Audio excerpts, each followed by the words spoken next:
Hi friends, అందరికీ నమస్కారం. Actor Prakash Raj మాట్లాడిన మాటలు మీరు అందరూ వినే ఉంటారు.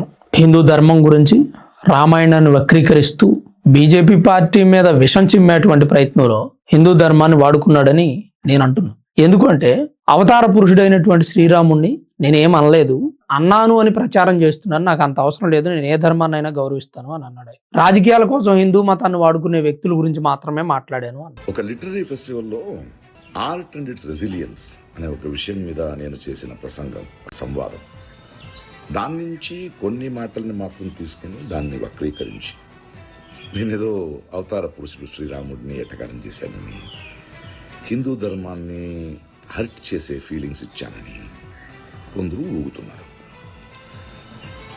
అన్ని ధర్మాన్ని అందరినీ ప్రేమించే నాకు ఆ అవసరమైతే లేదు.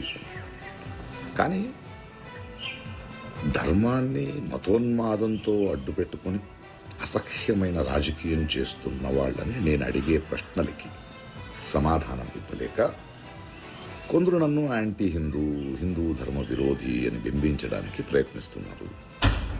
పాపం వాళ్ళ ఏడుపు, వాళ్ళ కష్టం నాకు అర్థమవుద్ది. సో వాళ్ళకి సమాధానం చెప్పాలి. ఇప్పుడు ఏమైందంటే, నేను ఇప్పుడే తమిళనాడు ఎలక్షన్స్ అయిపోయి కొంచెం తోట పనిలో ఉన్నాను. వర్షాకాలం వస్తుంది, ఎండాకాలం ఎండవుతుంది, చెట్లు మొక్కలతో మాట్లాడుకోవాలి. సో ఆ పనిలో ఉన్నాను, త్వరలో వస్తాను. అప్పటిదాకా మీరు మీ పనులు చూసుకుంటారా, లేదా ఇలాగే వాగుతుంటారా, ఊగుతుంటారా, మీ డిసిషన్. ఓకే. రాజకీయాల కోసం హిందూ మతాన్ని వాడుకునే వ్యక్తుల గురించి ఓపెన్గా మాట్లాడు, తప్పులేదు అందులో. కానీ రాజకీయాల కోసం హిందూ మతాన్ని వాడుకునే వ్యక్తులను పక్కన పెట్టి వాళ్ళ గురించి మాట్లాడకుండా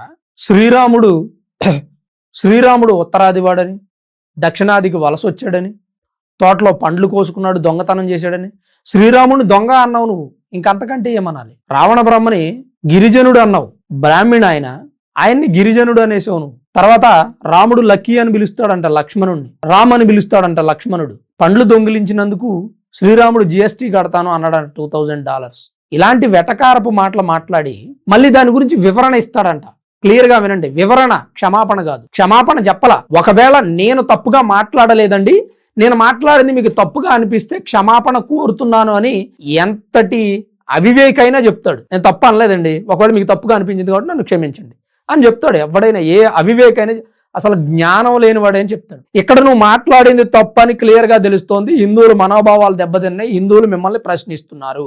దానికోసం గొప్ప జ్ఞాని అవ్వాల్సిన అవసరం లేదు.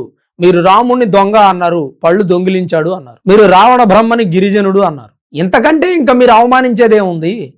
ఇంతకంటే ఏం అవమానం చేయాలి మీరు? నేనేం అవమానించలేదు, అవతార పురుషుడు శ్రీరాముడిని నేనేం అవమానించలేదు అన్నారు. ఇంతకంటే ఏం అవమానిస్తారు మీరు? ఇంకేమంటారు? ఇది అన్నదే అవమానంరా బాబు, సారీ చెప్పు అని హిందువులు అడుగుతున్నారు. మీ దిష్టి బొమ్మలు తగలబెడుతున్నారు, మీ దిష్టి బొమ్మలు చెప్పు తీసుకొని కొడుతున్నారు. దేశవ్యాప్తంగా మీ మీద వ్యతిరేకత వ్యక్తం అవుతోంది. దేశంలో హిందూ మతానికి సంబంధించినటువంటి వ్యక్తులను రెచ్చగొడుతున్నారు, కొన్ని మతాల మధ్య గొడవలు పెడుతున్నారు. ఇది ఏ ఉపయోగం ఉంది దీనివల్ల? ఇప్పుడు మీరు క్రైస్తవుడు అనే ముద్ర దేశం మొత్తం ఉందండి, తెలుసు అందరికీ.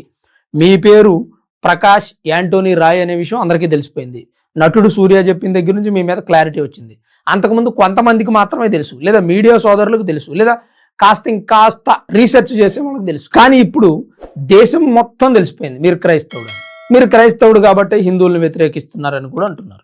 క్రైస్తవులు అయినంత మాత్రాన హిందువులు వ్యతిరేకించాల్సిన అవసరం లేదండి. హిందూ దేవుళ్ళని తప్పు పట్టాల్సిన అవసరం లేదు. క్రైస్తవుడు హిందువులను తప్పు పట్టద్దు, హిందువు క్రైస్తవుడిని తప్పు పట్టదు. ఎవరి దైవాన్ని వారు పూజించుకొని ప్రార్థించుకోండి. వీలైతే ఎదుటి వాళ్ళని గౌరవించండి, లేదా కాముగా ఉండండి. ఇలాంటి నోటితోళ్ళ మాటలు మాత్రం వద్దు.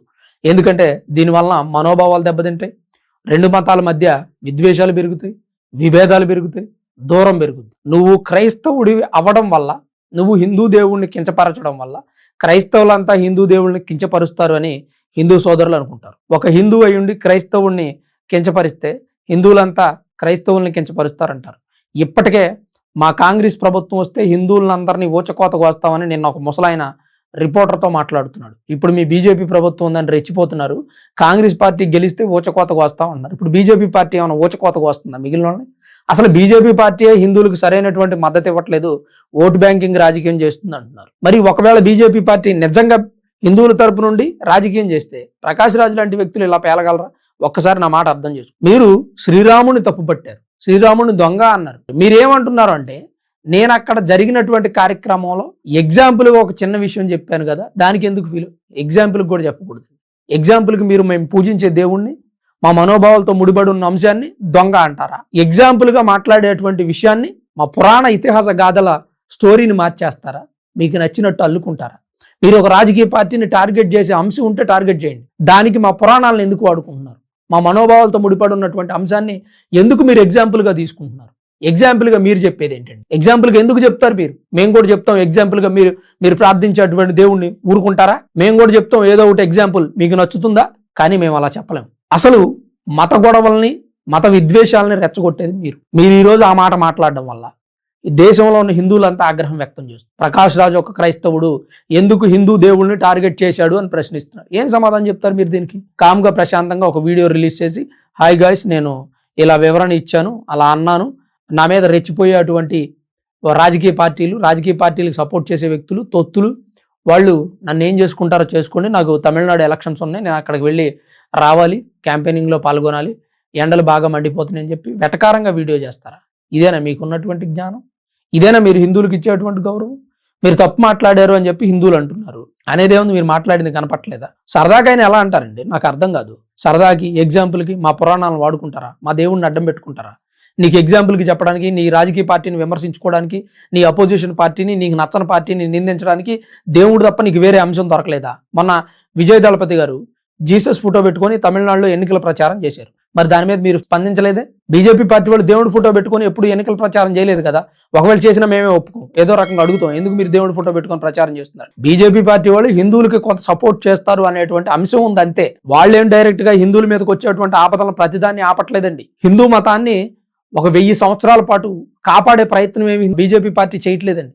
చేస్తే వేరే లెవెల్లో ఉండేది. చేస్తే అసలు ఎలాంటి వాళ్ళు పుట్టుకురారు. చేస్తే మీరు ఇలా మాట్లాడరు. చేస్తే మీరు మాట్లాడినా ఇలా ఉండరు. చేసిన తర్వాత కూడా మీరు ఇలాంటి వెటకారపు మాటలు మాట్లాడలేరు. బీజేపీ పార్టీ కేవలం హిందువుల మనోభావాలను గౌరవిస్తుందంతే, లేదా హిందువులకి ఏమైనా చిన్న చిన్న సమస్యలు ఉంటే తీర్చే ప్రయత్నం చేస్తుంది. ఎందుకంటే హిందూ ఓటింగ్ ఎక్కువ కాబట్టి మేబీ అయ్యి ఉండొచ్చు. ఆర్ఎస్ఎస్లో కూడా నాన్ హిందూస్ ఉన్నారు కదండి, బీజేపీ పార్టీలో నాన్ హిందూస్ ఉన్నారు. దానికి ఏమంటారు? మరి ఇప్పుడు నేను చెప్పాను కదా, తమిళనాడులో విజయ్ జోసెఫ్ జీసస్ ఫోటో పెట్టుకొని ప్రచారం చేస్తున్నాడని. తమిళనాడు ఎన్నికల ప్రచారంలో విజయ్ జోసెఫ్ జీసస్ ఫోటో పెట్టుకొని ఎన్నికల ప్రచారం చేస్తున్నాడు, మతాన్ని రాజకీయాల కోసం వాడుకుంటున్నాడని ఎందుకు చెప్పరండి? మరి మీరు ఇలాంటి విషయాలు కూడా మాట్లాడండి. మీరు మాట్లాడి సమాధానం ఇవ్వండి. ఏదో ఒకటి అనేసాం, వెళ్ళిపోయాం, తర్వాత వాళ్ళే కొట్టుకు తాంబూలాలు ఇచ్చారు, తన్నుకు సావండి అన్నట్టుగా హిందువులకి క్రైస్తవులకి ఏదో గొడవ పెట్టాం, మనం వెళ్ళిపోయి చక్కగా ఫారిన్ కంట్రీస్లోనే ఏసీ గదుల్లో కూర్చుంటాం చక్కగా అని చెప్పి మాట్లాడొద్దండి. మీరు మాట్లాడే మాట ప్రతిదీ కూడా హిందువుల మనోభావాలను దెబ్బతీస్తుందనే అంశం గుర్తుపెట్టుకోండి. ఏదో ఒక చోట ఆందోళనలు, నిరసనలు జరుగుతూనే ఉంటాయి మీరు మాట్లాడిన తర్వాత. లాస్ట్ టైం కూడా బెట్టింగ్ యాప్స్ ప్రమోట్ చేశారు. మరి ఇన్ని మాటలు చెప్పే మీరు, ఇన్ని ప్రగల్భాలు పలికే మీరు, రాజకీయాల గురించి, ప్రజాస్వామ్యం గురించి, ప్రజల గురించి, దేశం గురించి ఇంత గొప్పగా మాట్లాడే మీరు బెట్టింగ్ యాప్స్ ఎలా ప్రమోట్ చేశారండి? మరి అప్పుడు మీకు తెలియదా? మీరు బెట్టింగ్ యాప్స్ ప్రమోట్ చేస్తే యువత చెడిపోతారు, డబ్బులు ఇన్వెస్ట్ చేస్తారు, సూసైడ్ చేసుకొని చనిపోతారు అనే విషయం మీకు తెలియదా? తెలుసు. ఎందుకు చేశారు? డబ్బు కోసం ఆడుతున్నటువంటి నాటకాలు మీవి. ధర్మం కోసం నిలబడుతున్నటువంటి ఆలోచన హిందువులది. మీకు వాళ్ళకి చాలా తేడా ఉంది. హిందువులు ఈ రోజు మీ మీద నిరసన వ్యక్తం చేస్తుంటే మీరేమో హిందువుల్ని రాజకీయ పార్టీల వైపు నిలబడ్డారు అని అంటున్నారు. ఇవాళ రాజకీయ పార్టీతో సంబంధం లేని హిందువులు కూడా మీ మీద ఆగ్రహం వ్యక్తం చేస్తున్నారు. ఎందుకు చేస్తున్నారు? హిందూ ధర్మాన్ని కాపాడుకోవడం చేస్తున్నారు. ఇలాంటి వ్యక్తులు రేపొద్దున ఇలానే మాట్లాడకుండా ఉండడానికి కంట్రోల్ చేయాలంటే ఏం చేయాలనేది ప్రయత్నిస్తున్నారు. అంతే తప్ప బీజేపీ పార్టీ కోసం, కాంగ్రెస్ పార్టీ కోసం మాట్లాడేవాళ్ళు కాదు వాళ్ళు. ఈరోజు నా రాముడిని మీరు తప్పుగా మాట్లాడారు అని చాలా మంది హిందువులు బయటకు వచ్చి మాట్లాడుతున్నారు. ఆ రాముడు గురించి, శ్రీరాముని కొలిచేటువంటి ప్రతి వ్యక్తి బీజేపీ పార్టీ సపోర్టరా, లేదా బీజేపీ పార్టీ నేత, లేదా బీజేపీ పార్టీ కార్యకర్త కాదు. చాలా మంది బీజేపీ పార్టీ జెండా జీవితంలో ఒక్కసారి కూడా పట్టుకోని వాళ్ళు కూడా ఈరోజు మీరు శ్రీరాముని తిడితే బయటకు వచ్చి మాట్లాడుతున్నారు. ఎందుకు మాట్లాడుతున్నారండి? అదంతా హిందూ ధర్మం. నీ ధర్మం, నీ మతం, నువ్వు ప్రార్థించే దేవుడు ఎవరైనా ఏమని అంటే మీరు ఊరుకుంటారా? ఊరుకోరు కదా. ఎందుకంటే నీకు రాజకీయ పార్టీతో సంబంధం లేదు. ఇప్పుడు నువ్వు రాజకీయ నాయకుడు అయ్యి ఉండొచ్చు, కానీ ఒకప్పుడు క్రైస్తవులే కదా మీరు. ఇప్పటికీ క్రైస్తవులు అనుకున్నది ఆ విషయం బయటికి చెప్పరు. కానీ మీ క్రైస్తవుల్ని, క్రైస్తవ సోదరుల్ని, క్రైస్తవులు పూజించేటువంటి జీసస్ని ఎవరైనా